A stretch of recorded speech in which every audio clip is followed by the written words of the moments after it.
ॐ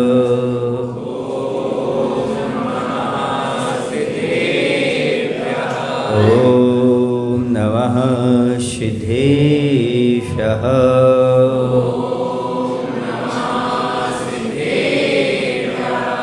ॐ नमः सिद्धेभ्यः।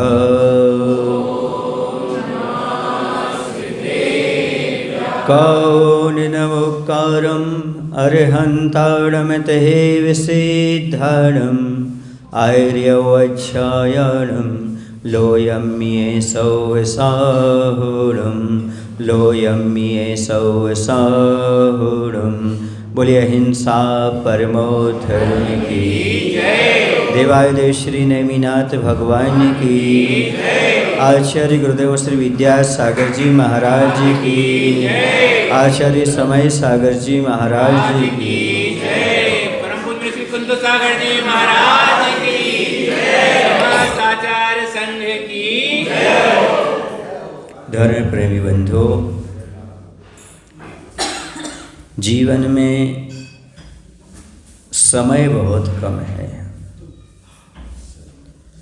जो समय की कीमत समझता है वही जीवन की कीमत समझता है। जो समय की कीमत नहीं समझता वह जीवन की कीमत नहीं समझता। जो समय का सदुपयोग नहीं कर सकता वह जीवन का सदुपयोग नहीं कर सकता। जो समय को सार्थक नहीं कर सकता वो जीवन को सार्थक नहीं कर सकता। मैं तो ये कहता हूँ, सब जीवों की सफलता और सार्थकता मात्र समय के सदुपयोग में है। समय का सदुपयोग है तो सब कुछ है जीवन में। अब समय के मायने बहुत होते हैं। समय माने टाइम भी होता है और समय माने जिनवाणी भी होती है। और समय मतलब हमारे आचार्य महाराज समय सागर जी भी हैं।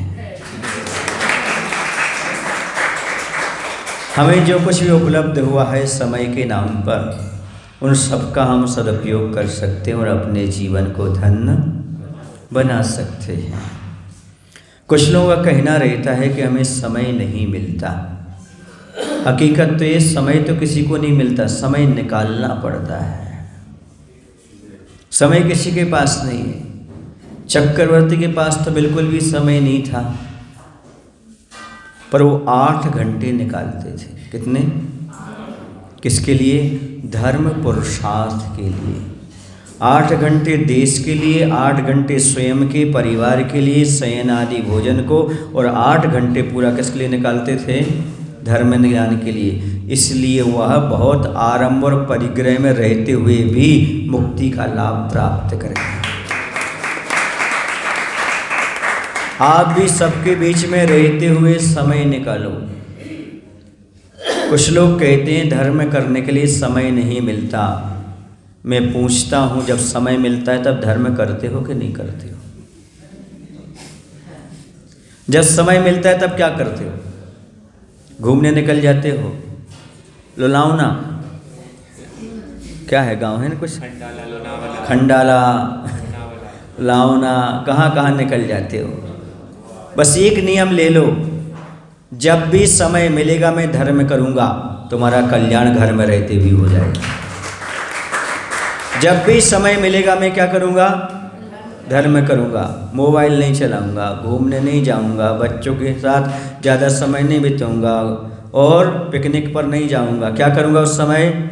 धर्म करूँगा। बस इतना आप सोच लो, आपके जीवन में फिर तो समय अपने आप मिल जाएगा, सब कुछ काम हो जाएगा।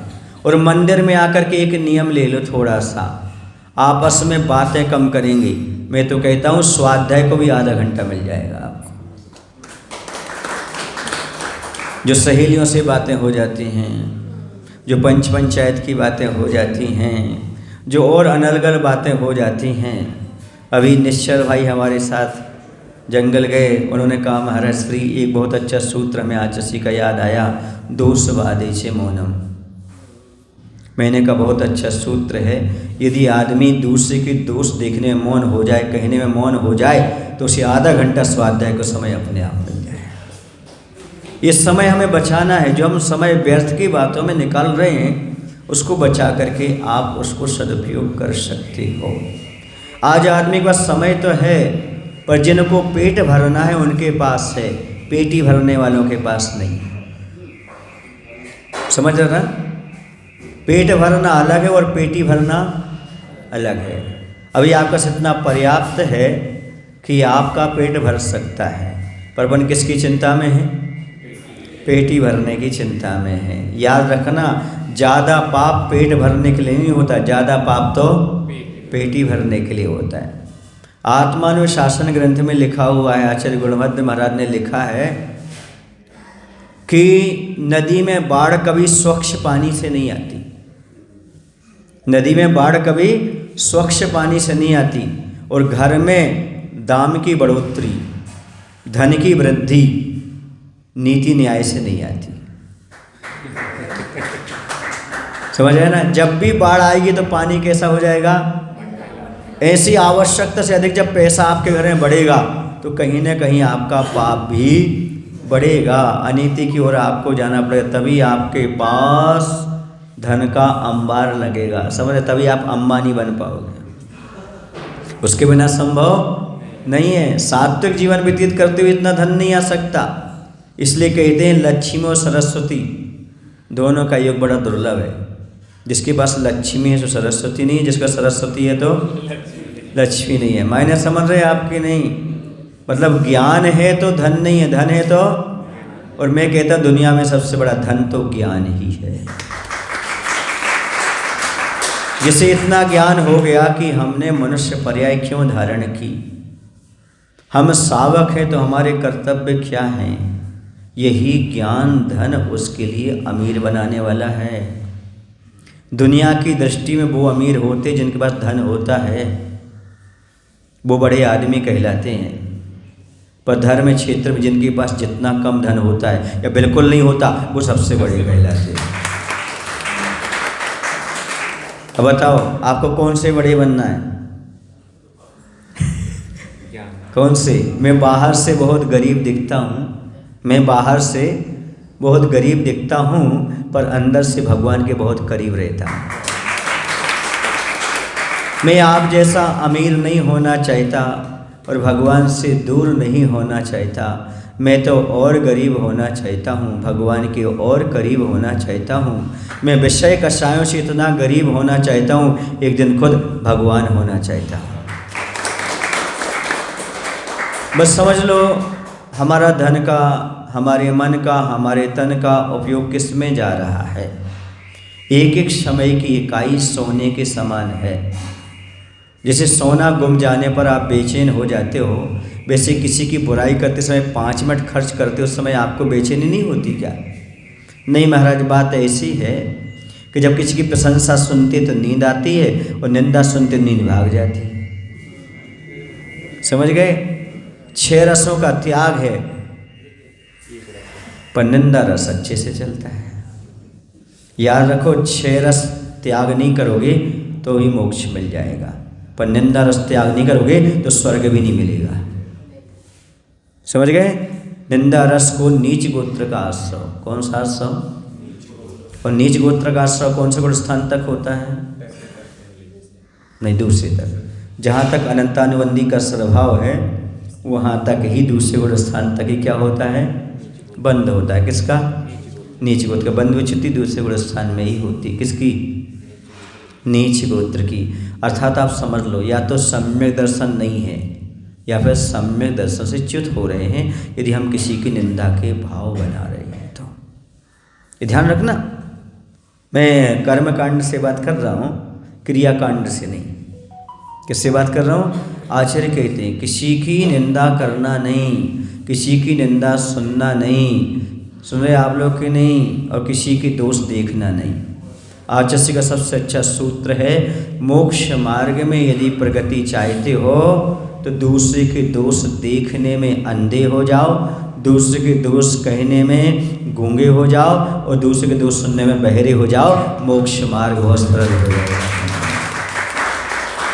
कभी कभी अंधा होना भी अच्छा है, कभी कभी गूंगा होना भी अच्छा है, और कभी कभी बहरा होना भी अच्छा है। मैंने पानी से पूछा तू समुद्र में क्यों मिलता है? बोले मैं बहरा हूँ। मैंने पानी से पूछा तू समुद्र में क्यों मिल जाता है? उसने कहा मैं बह रहा हूँ। और कोई बुलाता है तो सुनता नहीं, बहरा हूँ। ऐसे मोक्ष मार्ग पर चलने वाले किसी की नहीं सुनते, बहरे हो जाते हैं, अपने लक्ष्य की ओर ध्यान देते हैं, तब वो लक्ष्य तक पहुँच पाते हैं। आप तो बोलते पानी बह रहा है, मैं कहता हूँ पानी तो बह रहा है। कैसा है? उसी लक्ष्य के अलावा कुछ दिखाई नहीं देता। लोग रोकने का प्रयास करते, रुकता नहीं, वो अपनी गति से प्रगति से चलता रहता है। अब दुनिया उसको कुछ भी बोले, बहरा बोले, कुछ भी बोले, पर पानी तो अपनी गति से चलता है। तभी जाकर कहाँ मिलता है? समुद्र में मिलता है। इसी प्रकार सच्चा भक्त भगवान का ऐसा बढ़ता है, किसी की नहीं सुनता, वह मात्र परमात्मा बन करके ही दम लेता है, कि उसका लक्ष्य पूरा होकर के चलता है। समय निकालो, गपशप में समय मत गमाओ, यहाँ वहाँ की बातों में समय मत गमाओ। मैं एक बात हर जगह कहता हूँ तो आपके यहाँ भी कह देता हूँ। यहाँ बहुत सारे लोग 40 के पार वाले बैठे हुए हैं। कितने लोग हैं 40 के पार वाले? जरा हाथ ऊपर करना। मैं सबसे बोलता हूँ ये बात, इसलिए आपसे भी बोलूँगा, चूकूंगा नहीं। निश्चल भाई को पता है मैं कौन सी बात बोलता हूँ, क्योंकि कल वो थे। मैं ये बोलता हूँ, अब आप लोगों की आयु कर्म का समय चल रहा है। आयु कर्म के बंद का समय चल रहा है, क्योंकि आपकी आयु 70-80 से ज़्यादा, तो पुराने लोगों की नहीं कह रहा हूँ, लेकिन जो अभी हैं उनकी कितनी आयु? नहीं, 100 तो बहुत हो जाती है सरीश भाई। अब तो 70-80 में जा रहे हैं लोग, सुन रहे ना? इसलिए आपका समझो किसका चल रहा है? आयु कर्म के बंद का समय चल रहा है। सावधानी रखो, कहीं आपने किसी के दोष देखे, नीचे गुत्ता का बंद किया, ट्रेन चाय मिलेगी या नरक आयु मिलेगी। इस समय बिल्कुल इतनी सावधानी रखो, अलर्ट रहो। अब मुझे किसी के दोष ना देखना, ना कहना, ना कुछ। हमें तो अब अपना प्रतिक्रमण करना है, अपना स्वाध्याय करना, अपना धर्म ध्यान करना। एक ही सूत्र अपना लो, क्योंकि आयु बन जाएगी तो फिर कोई छुटकारा देने वाला, भगवान भी आपको आयु बंद के बाद बचा नहीं पाएंगे। भगवान महावीर भी कुछ नहीं कह पाए, कुछ नहीं कर पाए, क्योंकि राजा जनक ने किसका बंद कर लिया था? वह भी मुनि की निंदा करके, उनके उपसर्ग करके उसने क्या कर लिया था? बोलो भाई, नरक आयु का आश्रय कर लिया। तीर्थंकर प्रकृति बांध ली, छायक सम्मिश्रण प्राप्त कर लिया। सुन रहे? लेकिन क्या नहीं छूटा? नरक नहीं छूटा। कम तो हो गया, आयु कम तो हो गई, लेकिन छूटी नहीं। इसलिए अभी आपका समय किसका चल रहा है? आयु कर्म के बंद का। यही मान के चलो, हर पल आप यही मान के चलो कि हमारा आयु कर्म के क्या हो रहा है? बंद का समय आ गया, आ गया, आ गया।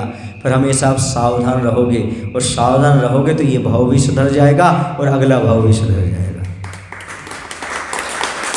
मैं तो ये कहता अगला भाव सुधरे या न सुधरे, ये भाव तो सुधर ही जाएगा, क्योंकि हमेशा आप अलर्ट रहेंगे, तो सावधान रहेंगे, तो आपका जीवन सुंदर बन जाएगा।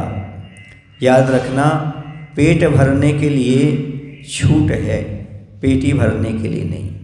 गृहस्थ को परिग्रह परिमाण व्रत इसलिए रखा है कि वह पेट तो भरे पर पेटी ना भरे। उसके लिए आवश्यकता से अधिक वस्तु परिग्रह मानी है। गृहस्थों को आवश्यकता से अधिक वस्तु क्या मानी है? परिग्रह मानी है। आपके पास कितनी चीज़ें आवश्यकता से अधिक? मकान भी होगा, गाड़ी भी होगी, कुछ चीज़ों को तो वर्षों से उपयोग ही नहीं किया होगा, है ना? कान के रखे होंगे, सब बहुत सारी चीज़ रखे होंगे, वर्षों से उपयोग नहीं किया आपने, लेकिन कर्म का बंध हो रहा है। आपने उपयोग नहीं किया, लेकिन उससे तत्संबंधी जो आपका राग भाव है, मूर्छा भाव, वो क्या करा रहा है आपको? कर्म का बंध करा रहा है। चाहे मकान हो, चाहे दुकान हो, कोई भी चीज़ हो। समझ में आ रहा है आपको? आ तो रहा महाराज जी, आपसे पहले आता था, जब आप नहीं आते तब भी समझ में आता था, लेकिन समझ में भर आता था, लेकिन समझदारी में नहीं आता था। समझदारी में भी आना चाहिए, तभी हमारी समझदारी है, वरना समझ करके क्या करोगे? समझ का फेर है। राजस्थान में अजमेर है, समझे? अजमेर का नाम क्यों लिया मैंने? हाँ, रहस्य जुड़ा ना किसी से। ध्यान रखना, यदि आप वास्तव में इस चीज़ को समझना चाहते हो तो समय का सदुपयोग करो। समय हमारा राग रेस में ना व्यतीत हो, दूसरे की ओर दृष्टि डालने में ना हो भी तो अच्छे में हो, हम अपने बारे में विचार कर सकें। स्वाध्याय और कोई चीज़ नहीं है, स्वयं का अध्याय सो स्वाध्याय है। हमारे परिणाम कहाँ हैं, कैसे, हम किस गुणस्थान में हैं, हम क्या करेंगे तो हमारा गुणस्थान क्या हो जाएगा, यही जानना मात्र क्या है, स्वाध्याय है। मैं अमरकंटक में था उस समय, आचार्य भगवान के चरणों में, 2003 की बात है। मैंने आचार्य से कहा, आचार्य मुझे कर्मकांड का स्वाध्याय करना है। तो आचार्य ने कहा अभी तुम्हारा स्वास्थ्य ठीक नहीं है, कर्म का उदय पढ़ो,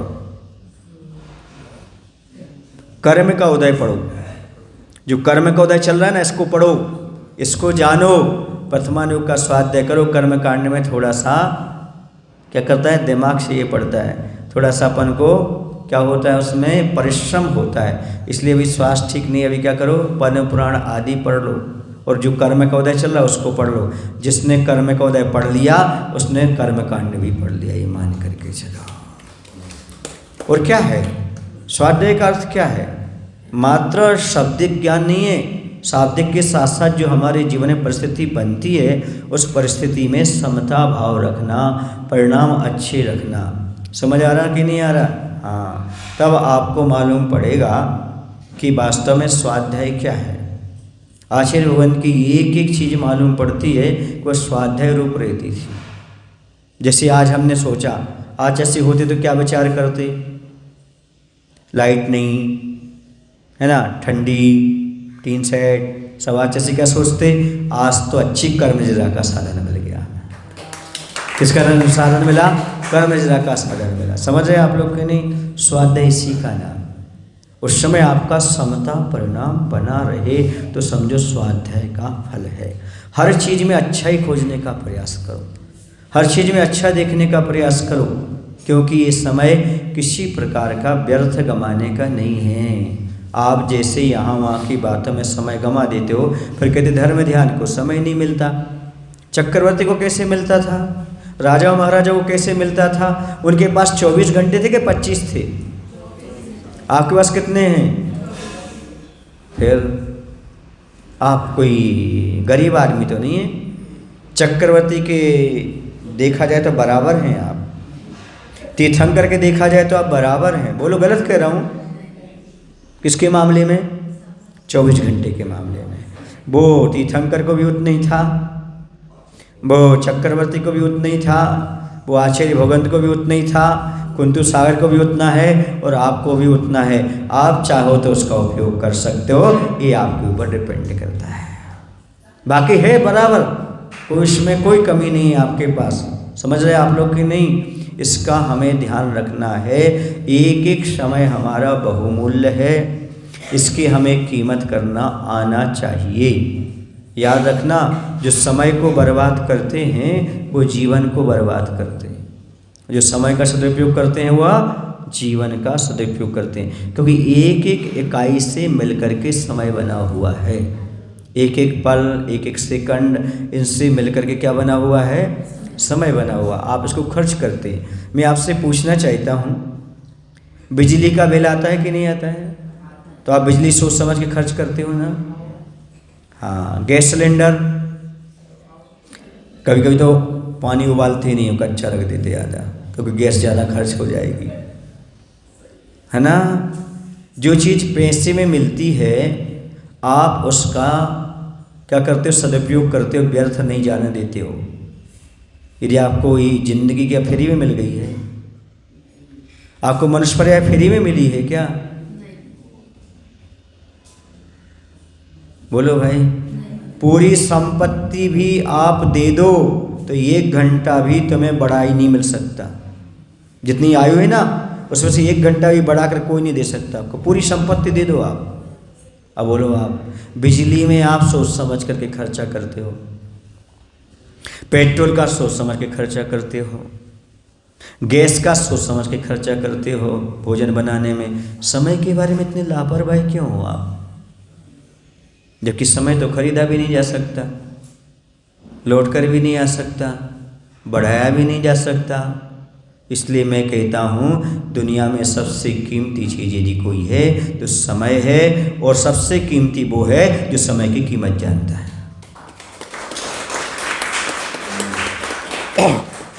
समय की कीमत कौन जानता है? आप जानते हो क्या?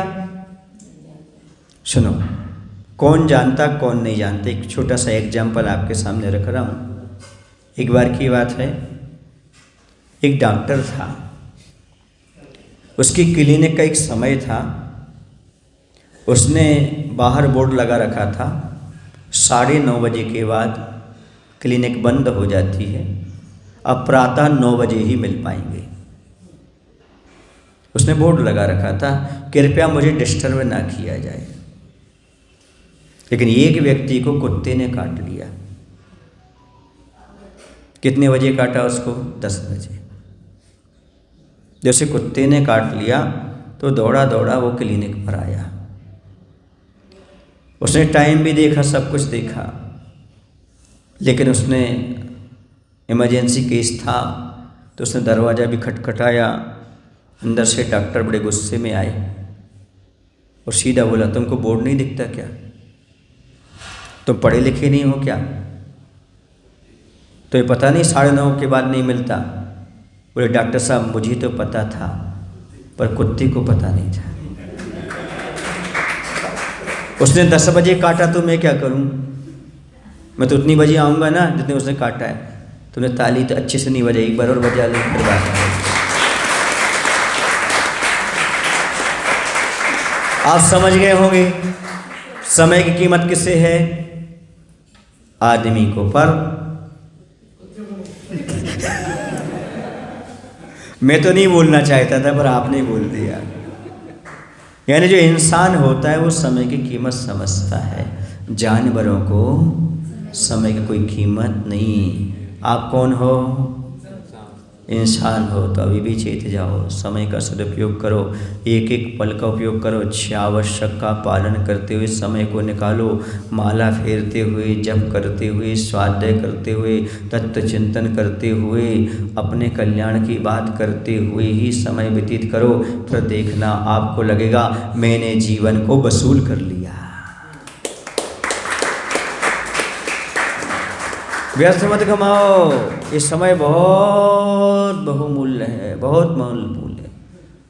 सुन रहे ना आप? अब आपको कभी कुत्ता दिख जाए तो याद कर लेना मेरा उदाहरण,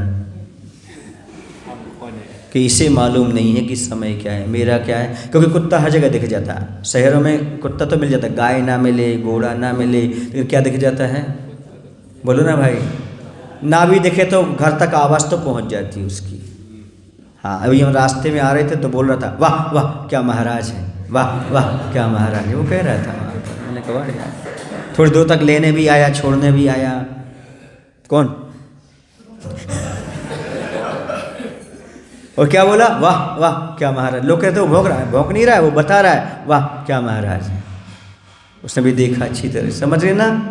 तो मेरे कहने का तात्पर्य ये है, आप समझ रहे होंगे, हमें एक पल भी व्यर्थ नहीं गंवाना, एक पल भी नहीं गंवाना। कहते जिसके जीवन में पल नहीं उसके जीवन में कल नहीं। कल कर लेंगे, कल कर लेंगे, कल कर लेंगे। जिसके जीवन में पल नहीं उसके जीवन में कल आ सकते हैं क्या? जो आज का उपयोग नहीं कर सकता तो कल का कर सकता है क्या? बोलो। इसलिए पल पल का उपयोग करो, वरना वो पल कब आएगा जब एक पल भी तुम्हें मिलना मुश्किल हो जाएगा। एक पल भी। सुन रहे ना? तेरी घड़ी आखिरी घड़ी पर जिस दिन आएगी, तेरी घड़ी आखिरी घड़ी पर जिस दिन आएगी, तेरी कलाई की घड़ी वहीं पड़ी रह जाएगी। एक सेकंड भी नहीं दे पाएगी वो। आप चाहे आपको मिल रहा है तो संभव नहीं है। भगवान महावीर की 72 साल की उम्र थी। कितने की थी? 72 साल में उन्होंने क्या किया? आपकी कितनी उम्र थी? नहीं पता।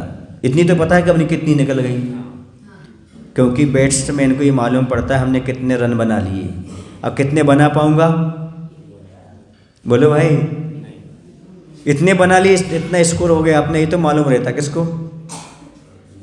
अब श्रीश भाई का नहीं पता, वो तो 100 की बात कर रहे हैं। कितने रन बना लिए आपने?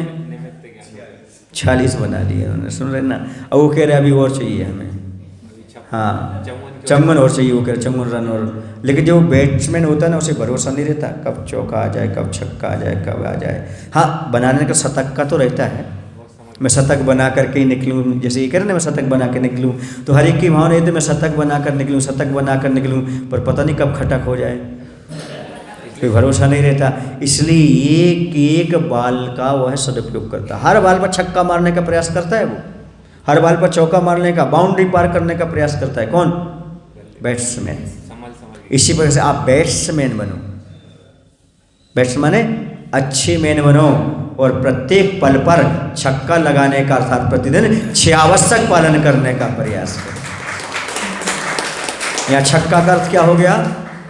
6 आवश्यक, हर बाल पर माने हर दिन 6 आवश्यक करने का प्रयास करो। एक भी दिन ऐसा ना हो जिस दिन मैं अभिषेक पूजन के बिना रह जाऊं, दान के बिना रह जाऊं, स्वाध्याय के बिना रह जाऊं, संयम तप आदि की गुरु उपासना के बिना और इसके बिना रह जाऊं। ऐसा भाव अंदर पैदा करो, मेरी एक एक दिन एक एक बाल के समान है, और मुझे क्या बनाना है? छक्का लगाना है, क्योंकि मैं सेंचुरी बनाना है, और सेंचुरी बनाना है मैच जीतना है, अर्थात मनुष्य पर्याय को सार्थक बनाना है। और मनुष्य पर्याय सार्थक कब बनेगी? जब एक एक पल का क्या करेंगे? हम सदुपयोग करेंगे। एक बात पूछो आपसे, आपके जेब में पैसा होता है ना, आप बाजार जाते हो, कितनी सारी सामग्रियाँ रहती हैं, पर पैसा कैसा रहता है आपका? सीमित रहता है। सब सामग्री खरीदते हो कि बहुत ज़रूरी हो वही खरीदते हो? और कुछ पैसे तो बचा कर भी ले आते हो, बोलो लेके आते हो ना। ऐसा तो नहीं रास्ते में कोई खड़ा हो, ले भाई 100 रुपये तुम ले लो, 100 रुपये तुम ले लो, ऐसा तो नहीं करते ना। पर समय क्या पैसे से कम है क्या? वो तो हमें भी पता है। पर अभी बाहर निकलोगे ना, 5 मिनट किसी को दे दो, 5 मिनट किसी को दे दोगे, 5 का नोट नहीं दोगे किसी को, पर 5 मिनट दे दोगे। 5 करोड़ में भी नहीं खरीद सकते जिस चीज़ को, वो किसी को भी दे देते हो तुम, और 5 रुपये देने में संकोच करते हो, 5 रुपये कैसे दूँ? और जो 5 करोड़ में नहीं खरीदा जा सकता है, कितनी आसानी से दे देते हो आप किसी को भी। अभी बाहर निकलोगे, क्यों भाई कहाँ कैसा, हाँ वो ऐसा ऐसा ऐसा, 5 मिनट निकल जाएंगे आपको। आप समझ पा रहे हैं मेरी बात को? नहीं समझ पा रहे। एक बात और पूछना चाहता हूँ, आपकी जेब में जो पैसा है वो गिन गिन के निकालते हो कि बिना गिने दे देते हो? फिर कितने मिनट दिए आपने? गिने कभी किसी को? कितने घंटे दिए? गिने कभी आपने? मतलब क्या है आपका? पैसे से भी घटिया है क्या आपका समय? एक एक समय आपका करोड़ करोड़ रुपए का है, करोड़ से भी ज़्यादा। उसका तो कोई मूल्य है ही नहीं, कोई खरीद ही नहीं सकते उसके लिए।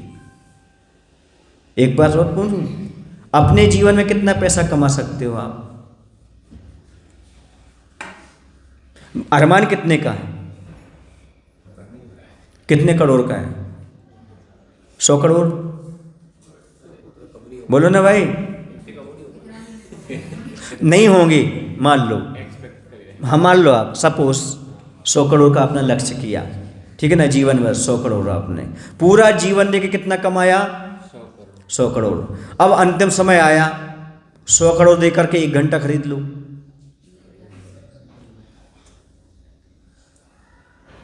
क्या कह रहा हूं? पूरा जीवन दे करके 100 करोड़ कमाया, अब 100 करोड़ दे करके 1 घंटा खरीदो, बहुमूल्य क्या है? कौन बताएगा ये? कौन बताएगा ये? खुद को समझना पड़ेगा। जीवन भर जिसको कमाने में हमने लगा दिया, वह जीवन का 1 घंटा भी हमें नहीं दे सकता। ये कभी सोचा आपने? कभी विचार किया आपने? बस कर लो। आपके बीच में 28 तारीख तक है, दोपहर तक। कितने? 28 तारीख का महामस्तकाभिषेक है, उसके बाद का भरोसा नहीं करना, तो इसका सदुपयोग कैसे करोगे? उसके बाद आपको बहुत अच्छा चांस मिल रहा है, आप चाहो तो 29 की शाम को रथ यात्रा के साथ अहिंसा के आयतन गौशाला में कार्यक्रम होगा। जीव दया के क्षेत्र में पहला दिन निकालने को मिलेगा आपको, नया वर्ष जनवरी का। गायों के बीच में, प्रकृति के बीच में आचार्य भगवान का जो मूल मकसद था अहिंसा। जैन धर्म में पूर्ण दया की बात करता है। सुने, जीवानम लखनो धम्मो, जीवों की रक्षा की बात। पहले दिन से यदि आप गौशाला में दान करोगे, आप साल भर स्वस्थ रहोगे और बीमारी से बचे रहोगे, क्योंकि आप दया के क्षेत्र में कार्य करने जा रहे हैं। बहुत बड़ी बात है। जो गौशालाओं में दया के क्षेत्र में दान करते हैं, याद रखना वो साल भर स्वस्थ रहते हैं। अभी आपको मालूम नहीं है, ये बम्बई शहर आपके पास है ना, बम्बई में एक नरेश भाई जैसक भाई रहते हैं, गौशाला में बहुत सहयोग करते हैं। वो लोग प्रतिमाधारी हैं। उन लोगों ने हमें बताया, शिखर जी में आकर के हमारे पास रहे थे वो 1 महीने के लगभग। उन्होंने बताया, महाराज जी हम गौशाला का काम करते हैं, गौशाला में डोनेट करते हैं, तो हमारे जो श्वेतांबर बंधु बहुत सारे हैं, वो हम लोगों को 15,000 20,000 भेजते हैं। क्यों भेजते हैं? उनके घर में कोई बीमार हुआ, उन्हें तत्काल कहा 15,000 उसके लिए, हॉस्पिटल बाद में ले जाएंगे वो। उनको इतना श्रद्धान है, यदि हमने गायों के लिए 15,000 दे दिए तो हमारे, आपको मालूम है, आपको 50,000 बच जाएंगे। माने मेडिकल में हमें भर्ती नहीं होना पड़ेगा, हम तत्काल लौट करके आएंगे। इस श्रद्धान बोल रहे हैं, इतना उनको श्रद्धान है। यदि हम गौशाला में दान करेंगे तो हमारा व्यक्ति, जो पेशेंट जा रहा है ना, वो जल्दी स्वस्थ होकर के लौट आएगा। पैसे के पैसे बच जाएंगे, समय का समय बच जाएगा, बीमारी की बीमारी से बच जाएंगे। हाँ, गौशाला में दान करने का उनका इतना अधिक उनको प्रोत्साहन दिया जाता जीव दया के बारे में, सेवा के बारे में, सबके बारे में। हमारे यहाँ कहा ही है, साता बेदने का सूत्र पढ़ा आपने? साता चाहते हो? साता रोग किससे आता है? अशाता। साता चाहते हो? भूत वृत्त अनुकंपा दान सराग। आया कि नहीं आया? प्राणियों पर दया करने से, वृत्तियों को दान देने से, संयम आदि का पालन करने से क्या होता है?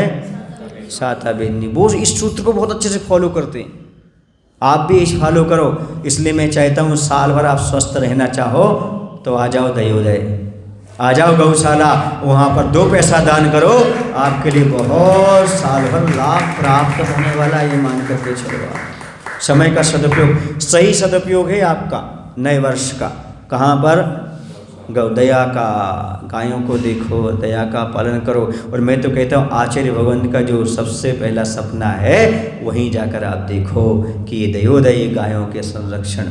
आचार्य से 10 वर्ष तक गायों के लिए प्रवचन किया, दया के बारे में प्रवचन किया पूरा का पूरा, कि इन गायों का संरक्षण होना चाहिए।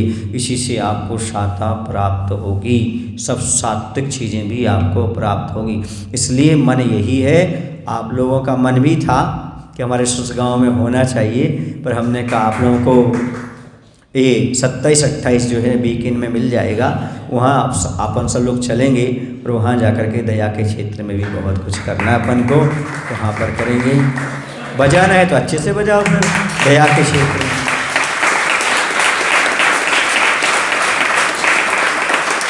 क्योंकि इससे अच्छा और कोई सौभाग्य नहीं होता जो आपको प्राप्त होने वाला है। एक बार किसी ने आचार्य से कहा था, आचार्य गौशाला में हिंसा होती है, गोबर होता है, पशु पक्षी बीमार होते हैं, बहुत सारी चीज़ें करना पड़ती हैं। तो आचार्य ने कहा आपके बच्चे भी तो बीमार पड़ते होंगे, उनके पैर में भी घाव होता होगा, फिर क्या करते हो? बोले सब ठीक करवाते हैं। तो बोले ये मोह है, इससे पाप लगता है। लेकिन गाय के प्रति आपका कोई मोह नहीं है, इसलिए आप उसको ठीक करते हो, वो दया है।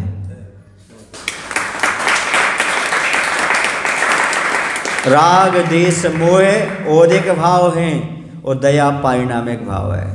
इसलिए याद रखना, क्योंकि दया किसी कर्म के उद्देश्य नहीं होती, ये स्वभाव है, नेचर है। समझ रहे? दोनों में अंतर होता है। फिर आचार्य ने कहा ये भाई गौशाला तो अहिंसा का आयतन है, जैसे जिनायतन है वैसे वो अहिंसा का आयतन है। जीवित अहिंसा देखना चाहते हो तो वहीं आप जाकर के अच्छी तरह से देख सकते हो। इसलिए नए वर्ष की शुरुआत करने के लिए एक नई चीज़ पूनाशी में हो रही है। सारे लोग जा रहे हैं वहाँ पर। बुकिंग लोग कह रहे प्रारंभ हो चुकी है। बहुत सारे लोगों ने बुकिंग भी करा ली है। वहीं 2 दिन रहने का प्लान भी लोगों ने कर रखा है। आप नहीं रह सकते हो तो अपनी गाड़ी से आप जा सकते हो सुबह और शाम को लौट कर भी आ सकते हो। 2 दिन का अच्छे से कार्यक्रम है। आप वहाँ पर दया के क्षेत्र में, हम कहते आप दान मत करना पर अनुमोदना का पुण्य अवश्य कमा लेना। अनुमोदना का पुण्य कमा लेना। आचार्य भगवान की याद आएगी। आज श्री गायों के लिए कितना अच्छा किया है, तो ऐसी याददाश्त बनाने के लिए आप ऐसा काम कर सकते हैं। समय आपका हो रहा है। समय का सदुपयोग करने वाले ही जीवन का सदुपयोग कर पाते हैं। बोलिए महावीर भगवान की। आचार्य गुरुदेव भगवान श्री विद्यासागर जी महाराज जी की जय। हे प्रभु, हम सभी को इतनी शक्ति, इतनी बुद्धि देने की कृपा करो ताकि हम समय का सदुपयोग कर सकें। नए वर्ष का पहले दिन का भी दया के क्षेत्र में समय का सदुपयोग कर सकें। नमोस्तु भगवान, नमोस्तु, नमोस्तु।